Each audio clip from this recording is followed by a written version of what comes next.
Hello everyone, welcome to Politiholic. आज हम पढ़ेंगे एमपीएस 001 पॉलिटिकल थ्योरी का यूनिट 2 डेमोक्रेसी। ठीक है, एक बार स्ट्रक्चर देख लेते हैं। Introduction, the origin of the democratic ideal, historical backgrounds, the conceptual family of democracy, autonomy, equality and liberty, justifications for democracy, intrinsic and instrumental democracy, procedural and substantive, types of democracy, representative democracy and its critics, participatory democracy, deliberative democracy, social democracy and cosmopolitan democracy। और end में है summary. Okay, तो first है introduction, the origins of the democratic ideals. तो meaning क्या है democracy का? The word democracy comes from two Greek words, demos means people and kratos means rule. तो डेमोक्रेसी का लिटरल मीनिंग क्या है? Rule of the people. ठीक है, the most famous definition of democracy was given by Abraham Lincoln. तो सबसे आज तक की सबसे फेमस डेफिनेशन डेमोक्रेसी की किसने दी है? अब्राहम लिंकन ने। ये डेफिनेशन आपने अपने स्कूल्स में भी पढ़ी होगी, है ना? तो सिंपल सी डेफिनेशन है, ये तो सबको याद होनी ही चाहिए। Democracy is the government of the people, by the people and for the people. इसका क्या मतलब है? ऑफ द पीपल का मतलब है कि गवर्नमेंट जो है वो लोगों के बीच में से ही बनी है। ठीक है, लोगों के बीच में से ही बनी है वो गवर्नमेंट। बाय द पीपल का मतलब है कि लोग खुद अपने रिप्रेजेंटेटिव्स चूज करते हैं, इलेक्ट करते हैं डेमोक्रेसी में। ठीक है, फॉर द पीपल का क्या मतलब है? Government works for the welfare of the people. जो गवर्नमेंट हम इलेक्ट कर रहे हैं वो हमारे ही लोगों के वेलफेयर के लिए ही काम करती है। ठीक है, नेक्स्ट है हिस्टोरिकल बैकग्राउंड। डेमोक्रेसी का हिस्टोरिकल बैकग्राउंड क्या है, एक बार ये देखते हैं। Ancient Greece, Athens, first example of democracy 5th century. ठीक है, तो first example, first time democracy कहाँ पे यूज हुई थी? एंशिएंट ग्रीस में, एथेंस में, 5th सेंचुरी में। ठीक है, it was direct democracy where citizens directly participated in decision making. वो क्या था? वो कौन से टाइप की डेमोक्रेसी थी? वहाँ पे फर्स्ट टाइम जब यूज हुई थी डेमोक्रेसी तो डायरेक्ट डेमोक्रेसी यूज हुई थी। ठीक है, जहाँ पे डायरेक्टली सारे सिटीजन्स पार्टिसिपेट करते थे डिसीजन मेकिंग प्रोसेस में। लेकिन इनमें 3 टाइप के लोग जो थे वो एक्सक्लूडेड थे, मतलब इन्वॉल्व नहीं किए गए थे इस डेमोक्रेसी में। कौन कौन से? वुमेन्स, स्लेव्स और फॉरनर्स। फॉरनर्स जो भी दूसरी कंट्री से वहाँ रहने के लिए या जॉब पर्पस के लिए आए होंगे वो, और जो भी वहाँ के स्लेव्स थे और वुमेन, ये तीनों अलाउड नहीं थे डेमोक्रेसी में पार्टिसिपेट करने को। ओके, नेक्स्ट है modern democracy. Developed after the glorious revolution 1688, American revolution 1776 and the French revolution 1789। तो इन तीनों रिवोल्यूशंस के बाद कौन सी डेमोक्रेसी डेवलप हुई? Modern democracy. Ideas of liberty, equality and rights become central. और मॉडर्न डेमोक्रेसी के मेन सेंट्रल आइडियाज क्या थे? Liberty, equality and rights. Okay, अब है डेफिनेशंस बाय पॉलिटिकल थिंकर्स। ये डेफिनेशंस बहुत इंपॉर्टेंट है आपके एग्जाम्स पॉइंट ऑफ व्यू से, तो ये डेफिनेशंस आपको सबको लर्न करनी है। ठीक है, फर्स्ट है A V Dicey says democracy is a form of government in which the ruling body is comparatively large. Democracy एक ऐसी फॉर्म ऑफ गवर्नमेंट है जिसमें जो रूलिंग बॉडी होती है, मतलब जो भी गवर्नमेंट होती है वो कंपैरेटिवली बाकी टाइप्स ऑफ गवर्नमेंट से लार्ज होती है। ठीक है, सेकेंड है Joseph स्कम्प्टर। Joseph Scumter says democracy is a system in which leaders are chosen through competitive elections। Democracy एक ऐसा सिस्टम है जिसमें लीडर्स कैसे चूज किए जाते हैं? कॉम्पिटिटिव इलेक्शंस के थ्रू चूज किए जाते हैं, जैसे कि हमारे इंडिया में होता है। ओके, नेक्स्ट है Robert Dahl. Robert Dahl says democracy is a system where citizens have political equality and participation। Democracy एक ऐसा सिस्टम है जहाँ पे सिटीजन्स को भी पॉलिटिकली इक्वालिटी मिली है और उनको पूरा राइट है पार्टिसिपेट करने का। ठीक है, नेक्स्ट है CB Macpherson. Democracy is not only voting but also the development of individual capacities. Democracy सिर्फ एक वोटिंग नहीं है बल्कि इंडिविजुअली हर एक पर्सन की कैपेसिटीज को डेवलप भी करता है। ओके, नेक्स्ट है the conceptual family of democracy, autonomy, equality and liberty. Democracy is not just a system of government. Democracy सिर्फ एक गवर्नमेंट का सिस्टम नहीं है, it is based on certain core values और प्रिंसिपल्स। ये कुछ कोर वैल्यूज और प्रिंसिपल्स पे बेस्ड है, जैसे कि ऑटोनॉमी, इक्वालिटी, लिबर्टी। ठीक है, और ये तीनों मिलकर क्या बनाती हैं? Conceptual family of democracy. This concepts are interconnected and support each other. ये तीनों कॉन्सेप्ट्स इंटरकनेक्टेड होते हैं एक दूसरे से और एक दूसरे को सपोर्ट भी करते हैं। अब ये तीनों हम एक एक करके पढ़ेंगे। ठीक है, तो फर्स्ट है ऑटोनॉमी। ऑटोनॉमी का मीनिंग है, ऑटोनॉमी मीन्स सेल्फ रूल और self government. In democracy it means people have the power to govern themselves. Autonomy का सिंपल मीनिंग क्या है? सेल्फ रूल, मतलब लोग इसमें अपना शासन खुद करते हैं। ठीक है, उनकी सेल्फ गवर्नमेंट होती है। और डेमोक्रेसी में इसका मतलब होता है कि लोगों के पास पावर होती है अपनी गवर्नमेंट को सिलेक्ट करने का, इलेक्ट करने का। Okay, 2 levels of autonomy. अब ऑटोनॉमी के भी 2 लेवल्स है। ठीक है, इंडिविजुअल ऑटोनॉमी और पॉलिटिकल ऑटोनॉमी। तो इंडिविजुअल ऑटोनॉमी क्या होता है? Every person has the right to make decisions about their own life, freedom of thought, believe, lifestyle. Individual autonomy है मतलब अपनी लाइफ के बारे में हर एक पर्सन इंडिविजुअली अपनी लाइफ से रिलेटेड कोई भी डिसीजंस खुद ले सकता है, ठीक है। पॉलिटिकल ऑटोनॉमी का मतलब है citizens collectively participate in governing the country. और सिटीजन्स को पॉलिटिकल ऑटोनॉमी में क्या होता है कि सिटीजन्स को राइट होता है गवर्नमेंट के पॉलिटिकल इलेक्शंस में वगैरह में पार्टिसिपेट करने का थ्रू वोटिंग, इलेक्शंस और पब्लिक डिबेट्स। ओके, नेक्स्ट है की आइडियाज। की आइडिया क्या है? Democracy is based on the idea that people are capable of making decisions for themselves instead of being ruled by king or dictator. People rule themselves either directly or through representatives.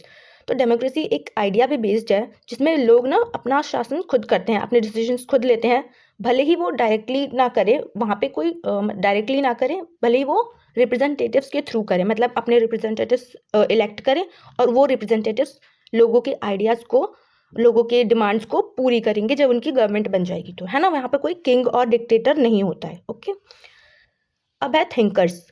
Gene Jacques Rousseau spoke about the general will and believed true freedom is obeying laws that we make ourselves, ठीक है।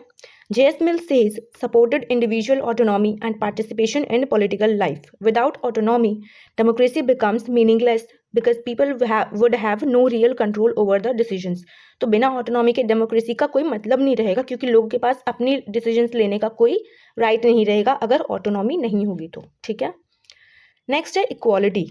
Equality का meaning क्या है? Equality means that all citizens are treated as politically equal, मतलब सारे citizens, एक state के सारे सिटीजन्स को इक्वली ट्रीट किया जा रहा है politically. Types of equality in democracy. Political equality, one person one vote. Political equality का क्या मतलब है? वन पर्सन वन वोट, हर एक पर्सन को अपना एक वोट देना होता है ना, हर एक पर्सन की, और हर वोट की एक वैल्यू होती है, ठीक है। लीगल इक्वालिटी का मतलब है इक्वालिटी बिफोर लॉ, मतलब लॉ की नज़रों में सारे लोग इक्वल होने चाहिए। सोशल इक्वालिटी का मतलब है no discrimination based on caste, gender, religion, race. Social equality का मतलब है कि सोसाइटी में कोई भी टाइप की डिस्क्रिमिनेशन नहीं होनी चाहिए, ना कास्ट के बेस पे, ना जेंडर के बेस पे, ना रिलीजियस, ना रेस, ना कलर, किसी भी चीज़ के बेस पे कोई डिस्क्रिमिनेशन नहीं होना चाहिए। Equality of opportunity, equal chances to develop abilities. Equality of opportunity का क्या मतलब है कि सारे लोगों को इक्वल चांसेस होने चाहिए अपनी एबिलिटीज़ को अपने इंडिविजुअल लेवल पे ग्रो करने का, डेवलप करने का। ओके, इसका इंपॉर्टेंस क्या है? Democracy rejects the idea that some people are naturally superior, everyone has equal moral and political worth. Democracy इस आइडिया को रिजेक्ट करता है कि कुछ लोग नेचुरली सुपीरियर होते हैं, है ना। जैसे मोनार्की में क्या होता है कि वहाँ पे तो होता है कि जो किंग और क्वींस रूल कर रहे हैं वो सबसे ऊपर है, वो सुपीरियर है, ऐसा माना जाता है ना। लेकिन डेमोक्रेसी में इस चीज़ को रिजेक्ट किया जाता है और कहते हैं कि यहाँ पे सब इक्वल है और सबको पॉलिटिकल राइट मिलने चाहिए। ओके, इसके क्या कौन कौन से थिंकर्स हैं? Abraham Lincoln. Abraham Lincoln says government of the people, by the people, for the people, ठीक है, वही सेम डेफिनेशन यहाँ पे भी सूट होती है। Alexis de Tocqueville says highlighted equality as a key feature of democratic society. Without equality, democracy may turn into rules by elite or rich people. अगर equality नहीं होगी तो डेमोक्रेसी क्या बन जाएगा? डेमोक्रेसी बन जाएगा छोटे ग्रुप, इलाइट पीपल्स, जो भी रिच पीपल है कंट्री के, उनके डिक्टेटरशिप में आ जाएगा डेमोक्रेसी। ओके, थर्ड है liberty. Meaning, liberty means freedom, the absence of unnecessary restrictions on individuals. Liberty का मतलब है कोई भी अननेसेसरी रिस्ट्रिक्शंस ना हो किसी भी इंडिविजुअल पे। ओके, और टाइप्स ऑफ लिबर्टी क्या है? Civil liberty, political liberty, economic liberty, ठीक है। अभी हम आगे पढ़ते हैं इसको। सिविल लिबर्टी क्या होती है? Freedom of speech, expression and religion. Civil liberty होती है फ्रीडम ऑफ एक्सप्रेशन होना चाहिए, फ्रीडम ऑफ स्पीच होना चाहिए, मतलब सबको राइट होना चाहिए जो उनके मन में आए वो कह सके और अपनी रिलीजन खुद फॉलो कर सके, कोई किसी के ऊपर अपने रिलीजन को थोपे ना, है ना। पॉलिटिकल लिबर्टी का क्या मतलब है? Right to vote, contest elections, form political parties. Political liberty में आता है कि सारे सिटीजन्स को राइट है वोट करने का, इलेक्शंस कंटेस्ट कर सकते हैं सब, है ना। बस एक कुछ वो एज का क्राइटेरिया होता है, उसको फुलफिल करके कोई भी सिटीजन इलेक्शंस कंटेस्ट कर सकता है और पॉलिटिकल पार्टीज भी फॉर्म कर सकता है। ओके, इकोनॉमिक लिबर्टी में आता है freedom to choose occupation. Economic liberty में आता है कि हर इंडिविजुअल को फ्रीडम होता है अपनी मर्जी से जो ऑक्यूपेशन वो चूज करना चाहे वो कर सकता है। नेक्स्ट है पॉजिटिव एंड नेगेटिव लिबर्टी। दो टाइप्स की लिबर्टी होती है, positive liberty and negative liberty. Negative liberty इसमें ईसाई बर्लिन कहते हैं, नेगेटिव लिबर्टी में ईसाई बर्लिन कहते हैं फ्रीडम फ्रॉम इंटरफेरेंस, मतलब लोगों की लाइफ में कोई इंटरफेरेंस नहीं होना चाहिए, उनके गवर्नमेंट के इंटरफेरेंस से पूरी फ्रीडम होनी चाहिए, ठीक है। इसका मतलब क्या होता है, ये कौन सी होती है, नेगेटिव लिबर्टी। और पॉजिटिव लिबर्टी क्या होता है, freedom to achieve one's potential. Positive liberty का मतलब होता है कि लोगों को फ्रीडम होनी चाहिए अपने पोटेंशियल, अपने जो भी वो चाहते हैं वो उस चीज़ को फुलफिल करने के लिए, अचीव करने के लिए अपनी लाइफ में, ओके। नेक्स्ट है justification for democracy, intrinsic and instrumental. In political theory, democracy is justified mainly in two ways: intrinsic justification and instrumental justification. Both explains why democracy is valuable, but from different perspectives. तो political theory में हमारे दो types के justifications होते हैं जो democracy को justify करते हैं, ठीक है। एक होता है इंट्रिंसिक जस्टिफिकेशन, सेकंड होता है इंस्ट्रूमेंटल जस्टिफिकेशन, और दोनों डेमोक्रेसी की वैल्यू को समझाते हैं हमें, लेकिन अलग अलग पर्सपेक्टिव से, ओके। तो फर्स्ट है इंट्रिंसिक जस्टिफिकेशन ऑफ डेमोक्रेसी। इसका मीनिंग क्या है, democracy is valuable in itself, it is morally right and good regardless of the outcome it produces. इसका क्या मतलब है कि डेमोक्रेसी की वैल्यू अपने आप में ही है ना, वो मॉरली राइट है, गुड है, उसका कोई लेना देना नहीं है कि उसका आउटकम क्या आ रहा है, लेकिन वो अपने में ही वैल्यूएबल है democracy. In this view democracy is justified because it respects human beings as equal and autonomous individual. और इंट्रिंसिक वैल्यू की, इंट्रिंसिक जस्टिफिकेशन के अकॉर्डिंग हम डेमोक्रेसी को कैसे जस्टिफाई करता है कि क्योंकि डेमोक्रेसी हर एक ह्यूमन बींग के को रिस्पेक्ट करती है, उसकी ऑटोनॉमी को रिस्पेक्ट करती है, और ये बताती है कि सारे ह्यूमन बींग्स इक्वल है, ओके। इसका की आइडियाज क्या है, political equality, democracy gives every citizens one person one vote, equal political rights, equal opportunity to participate. Thinkers like Jean-Jacques Rousseau believe that sovereignty lies with the people. When citizens participate in lawmaking, they obey law they prescribe for themselves. Respect for human dignity. Democracy treats individuals as rational, capable of decision making, morally equal. ठीक है, तो democracy क्या करता है, human dignity को respect करता है और सारे ह्यूमन बींग्स को इक्वली ट्रीट करता है, और ये मानता है कि सारे ह्यूमन बींग्स इक्वली ही केपेबल हैं अपने डिसीजंस खुद लेने के, ठीक है। Immanuel Kant says of treating persons as end in themself supports democratic value. Next है इंस्ट्रूमेंटल जस्टिफिकेशन ऑफ डेमोक्रेसी. इसका meaning, democracy is justified because it produces better results and outcomes. Democracy क्यों justified है, क्योंकि ये एक better results provide करता है और आउटकम्स प्रोवाइड करता है ना. Here democracy is seen as main instrument to achieve good governance. यहाँ पे एक डेमोक्रेसी को एक इंस्ट्रूमेंट की तरह देखा गया है ना, एक इंस्ट्रूमेंट की तरह देखा गया है जिससे क्या होता है, एक अच्छी गवर्नेंस अचीव होती है. की आर्ग्यूमेंट्स क्या है इसके, बेटर डिसीजन मेकिंग, मतलब डेमोक्रेसी में बेटर डिसीजन मेकिंग होता है ना. कलेक्टिव डिस्कशंस होता है, लीड्स टू वाइसर पॉलिसीज, मतलब कलेक्टिव डिस्कशंस मतलब बहुत सारे अलग अलग सोसाइटीज़ के अलग अलग रिप्रेजेंटेटिव्स आते हैं और वो डिस्कस करके कोई डिसीजन लेते हैं, कोई पॉलिसी बनाते हैं, तो वो क्या होता है, वो सबके वेलफेयर के लिए होता है ना. किसी को उससे कोई नुकसान नहीं होना चाहिए. ये भी सारे साइड इफेक्ट्स, प्रोज कॉन्स सब कुछ देख के बनाए जाते हैं वो पॉलिसीज, है ना. पब्लिक डिबेट्स करेक्ट मिस्टेक्स, और पब्लिक डिबेट्स क्या करती हैं कि जो भी गलती गवर्नमेंट से हो गई है उसको करेक्ट करती है. J.S. Mill argued that open discussions improves the quality of decision making. J.S. Mill कहते हैं कि ओपन डिस्कशंस जैसे जो पब्लिक डिबेट्स होते हैं वो डिसीजंस के क्वालिटी को इम्प्रूव करते हैं. जो भी डिसीजन गवर्नमेंट ने ली है उसके प्रोज एंड कॉन्स बता के उसके क्वालिटी को इम्प्रूव करते हैं, okay. Accountability and transparency. Democracy में अकाउंटेबिलिटी होती है, मतलब गवर्नमेंट की रिस्पॉन्सिबिलिटी होती है कि वो सिटीजन्स के क्वेश्चंस को आंसर करने के लिए वो अकाउंटेबल होती है. और ट्रांसपेरेंसी होती है, मतलब कि सारे सिटीजन्स को पता होना चाहिए कि गवर्नमेंट क्या काम कर रही है, okay. Leaders are elected and can be removed. Leaders elected होते हैं और वो रिमूव भी किए जा सकते हैं. वो डिक्टेटरशिप की तरह नहीं होते हैं कि बस उन्हीं का राज चले जा रहा है, वही राज किए जा रहे हैं, अपनी मर्जी से कुछ भी करे जा रहे हैं, है ना. यहाँ पे डेमोक्रेसी में लोगों के पास राइट्स होते हैं और वो इलेक्ट भी करते हैं लीडर्स और रिमूव भी कर सकते हैं. Elections prevent abuse of power. Elections क्या प्रिवेंट करता है, अब्यूज ऑफ पावर, मतलब कोई पावर का गलत यूज नहीं कर सकता डेमोक्रेसी में, ठीक है. अगर वो गलत यूज करेगा तो नेक्स्ट इलेक्शंस में उसको पब्लिक, उसको सिटीजन्स हटा देंगे उसकी पोजीशन से, है ना. Democracy reduces dictatorship and arbitrary rules. Democracy dictatorship मतलब तानाशाह को और आर्बिट्रेरी रूल्स मतलब अथॉरिटेरियन गवर्नमेंट को रिमूव करता है, रिड्यूस करता है, ठीक है. नेक्स्ट है democracy procedural and substantive. Democracy में दो टाइप्स के होते हैं, प्रोसीजरल डेमोक्रेसी और सब्सटेंटिव डेमोक्रेसी, ठीक है. इसके मीनिंग क्या है, procedural democracy focus on the process और procedure through which decisions are made. Procedural democracy किस पे फोकस करता है? इसकी सिंपल सी डेफिनेशन है कि प्रोसीजरल डेमोक्रेसी उस पे फोकस करता है जो भी प्रोसेस होता है ना डिसीजन मेकिंग का, जिस प्रोसेस के थ्रू डिसीजन बनाया गया है डेमोक्रेसी में, उसको कहते हैं प्रोसीजरल डेमोक्रेसी। ठीक है, it answers the question how is government formed, और ये किस चीज़ का आंसर देता है कि गवर्नमेंट कैसे बनती है। ये जो प्रोसेस है गवर्नमेंट बनने का, ये क्या है? प्रोसीजरल डेमोक्रेसी है। It emphasises rules, elections and institutions rather than outcomes. ये किस पे मेन एम्फेसाइज करता है? रूल्स पे, इलेक्शंस पे और इंस्टीट्यूशंस पे। ठीक है, ये आउटकम्स पे एम्फेसाइज नहीं करता। मतलब जो प्रोसेस होता है ना एक डेमोक्रेटिक कंट्री में, इलेक्शंस का प्रोसेस हो गया, इंस्टीट्यूशंस कैसे बनी है, क्या काम करेंगी, जो भी रूल्स बना रही है, इन चीज़ों पे फोकस करता है प्रोसीजरल डेमोक्रेसी। इसके फीचर्स क्या है?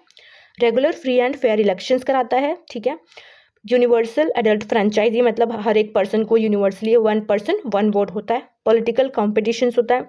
रूल ऑफ लॉ होता है। मेजॉरिटी रूल, मतलब independent judiciary.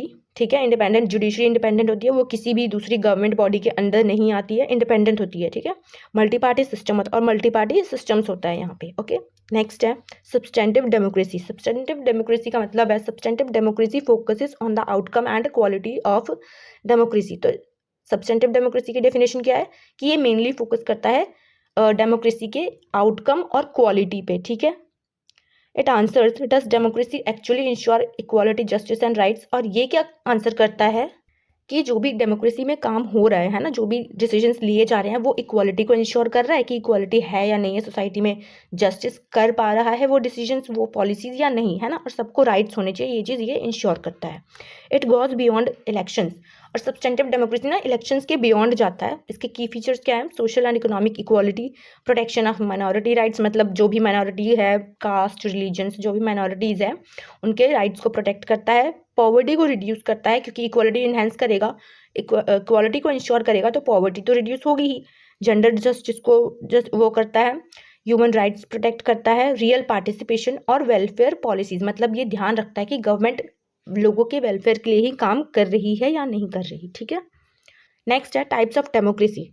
Democracy can be classified into different types. First है डायरेक्ट डेमोक्रेसी। डायरेक्ट डेमोक्रेसी का क्या मतलब है? In direct democracy people directly participate in decision making. ठीक है, डायरेक्ट डेमोक्रेसी में जैसे हमने पढ़ा था ना एथेंस में, जो टाइप ऑफ डेमोक्रेसी थी वो कौन सी थी? डायरेक्ट डेमोक्रेसी थी। वहाँ पे लोगों को डायरेक्टली अपने डिसीजन लेने का राइट था। ठीक है, people directly participate in decision making without representatives.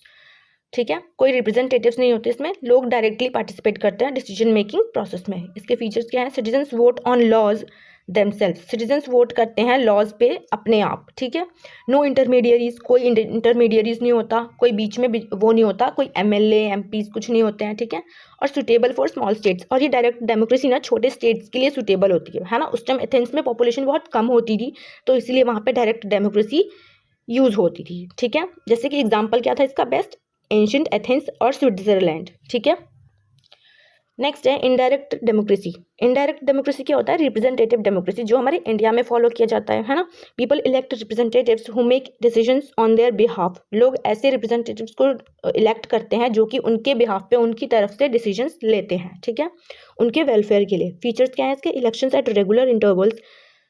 Indirect democracy में इलेक्शंस क्या होता है? रेगुलर इंटरवल्स पे होते हैं, मतलब हर 5 ईयर्स में होते हैं, कहीं हर 4 ईयर्स में होते हैं, है ना, इस टाइप से इलेक्शंस होते हैं। पॉलिटिकल पार्टीज होती हैं, पार्लियामेंट्री डिबेट्स होते हैं पॉलिसीज और डिसीजन मेकिंग्स पे कि गवर्नमेंट ने क्या डिसीजन बनाए हैं, उनके प्रोज एंड कॉन्स सारे डिस्कस होते हैं ना पार्लियामेंट में, आपने देखे होंगे न्यूज़ वगैरह में, है ना। तो ये चीज़ें होती हैं। अकाउंटेबिलिटी होती है रिप्रेजेंटेटिव्स की, जो भी रिप्रेजेंटेटिव डिसीजंस बना रहे हैं, जिनकी भी गवर्नमेंट बनी है, तो वो अकाउंटेबल होते हैं सिटीजन्स के लिए, है ना, उनके क्वेश्चंस को आंसर करने के लिए अकाउंटेबल होते हैं। इसका बेस्ट एग्जांपल क्या है? India, UK, USA. ठीक है, this is the most common form of democracy today. आज के टाइम में सबसे कॉमन फॉर्म ऑफ डेमोक्रेसी यही है, रिप्रेजेंटेटिव डेमोक्रेसी या इनडायरेक्ट डेमोक्रेसी। ओके, नेक्स्ट है पार्लियामेंट्री डेमोक्रेसी। पार्लियामेंट्री डेमोक्रेसी का मतलब है executive is responsible to the legislature, है ना। एग्जीक्यूटिव क्या है? वो रिस्पॉन्सिबल होता है पार्लियामेंट के लिए। मेनली वो किस पे फोकस्ड होता है कि पार्लियामेंट मेन सबसे ज़्यादा वो होता है, मेन होता है इसमें, है ना। और इसका हेड कौन होता है? प्राइम मिनिस्टर होते हैं। प्राइम मिनिस्टर होते हैं पार्लियामेंट्री डेमोक्रेसी के head. Councils of minister collectively responsible to parliament, और जो भी मिनिस्टर्स होते हैं वो सब किसके लिए रिस्पॉन्सिबल होते हैं? पार्लियामेंट के लिए रिस्पॉन्सिबल होते हैं। वो सारे अपनी जस्टिफिकेशन, सारे लॉज किसके लिए मेंटेन करते हैं? पार्लियामेंट के लिए। प्रेसिडेंट इज नॉमिनल हेड, और प्रेसिडेंट क्या है? नॉमिनल हेड है ना, जैसे इंडिया में हमारे मेन हेड कौन सा है, स्टेट गवर्नमेंट का हेड कौन है, प्राइम मिनिस्टर, और नॉमिनल हेड कौन है, president. Example India and United kingdom. Next है प्रेसिडेंशियल डेमोक्रेसी। प्रेसिडेंशियल डेमोक्रेसी का मतलब है कि प्रेसिडेंट होता है हेड किसका, स्टेट का भी और गवर्नमेंट का भी, दोनों का हेड कौन होगा, प्रेसिडेंट। तो वो कौन सी गवर्नमेंट डेमोक्रेसी होगी, प्रेसिडेंशियल डेमोक्रेसी। ठीक है, इसके फीचर्स क्या हैं, clear separation of powers, president elected separately, fixed tenure. Examples United states of America.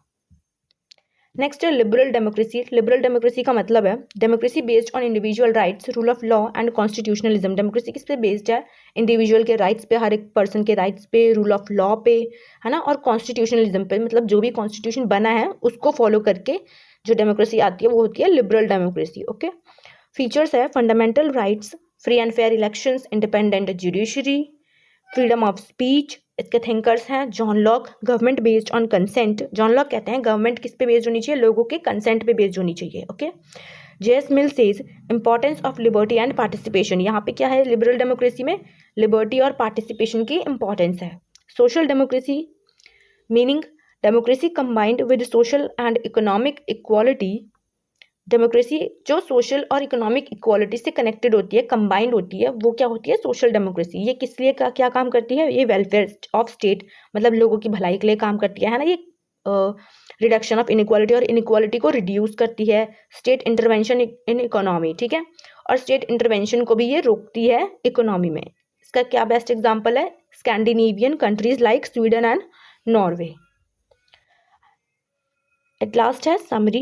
Democracy has evolved from direct democracy in ancient Greece to modern representative systems. मतलब democracy evolve हुआ है direct democracy जो Greece में हुआ करती थी उससे आज के डेमोक्रेसी में जो रिप्रेजेंटेटिव फॉर्म ऑफ सिस्टम है। ठीक है, today most countries follow representative democracy with liberal constitutional features. आज के टाइम में ना मोस्टली वर्ल्ड में कंट्रीज जो है वो रिप्रेजेंटेटिव डेमोक्रेसी को ही फॉलो करती है ना, जिसमें कॉन्स्टिट्यूशन होता है एक प्रॉपर, और उसमें कॉन्स्टिट्यूशन में सारे राइट्स, सारे इक्वालिटी मेंटेन करने के लिए सब कुछ मेंशन होता है, उसके अकॉर्डिंग रिप्रेजेंटेटिव डेमोक्रेसी वर्क करती है। Okay, however new forms like participatory and deliberative democracy aims to deepen democratic practices। ठीक है, तो यहाँ पे आपका चैप्टर कंप्लीट होता है, ये यूनिट 2 डेमोक्रेसी। ठीक है, नेक्स्ट वीडियो में हम पढ़ेंगे unit 3। Thanks for watching. Subscribe Polityholic for more detailed unit-wise videos of political science focusing IGNOU, SOL, DU, BA, MA, and join the Telegram channel given in YouTube channel description for notes and PDFs. Thank you.